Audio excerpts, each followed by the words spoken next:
I think people get very nervous that somehow they're going to lose too much weight and they're going to, like shrivel up like the amazing, what was it, the incredible shrinking woman or something. It's not going to happen when you're doing this correctly, okay?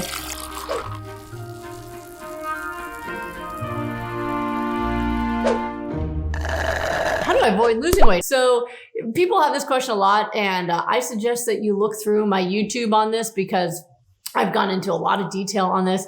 Most important thing to realize is, number one, being skinny is not a disease, all right? Or else I wouldn't really be disease-free after all, but I am. So being skinny is not a disease. Low body fat is better for your health. So having low body fat is good for you. And my program, while it does cause fat loss, it does not cause muscle loss. It does not cause organ loss, or anything that you would worry about. So while most people lose some weight, unless the people are already really underweight, and then they usually don't. They usually stabilize or maybe even gain a couple.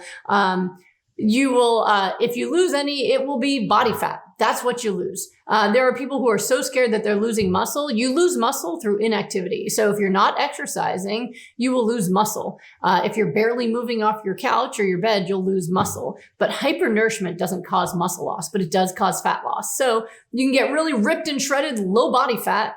But that's all that's going to happen. Nothing scary, okay? I think people get very nervous that somehow they're going to lose too much weight and they're going to, like shrivel up like the amazing, what was it, the incredible shrinking woman or something. It's not going to happen when you're doing this correctly, okay? Now, if you're starving yourself, that's a whole nother thing. I've seen very rarely where someone said, I'm losing too much weight, and then I looked and they were, and then they were having like, a quarter of my recommendation of what they should be eating. Hyper-nourishment is intentionally eating as much of this food as possible to rapidly heal your body, not starving yourself. So I'm not worried about excessive weight loss. I haven't seen it happen when people do this correctly.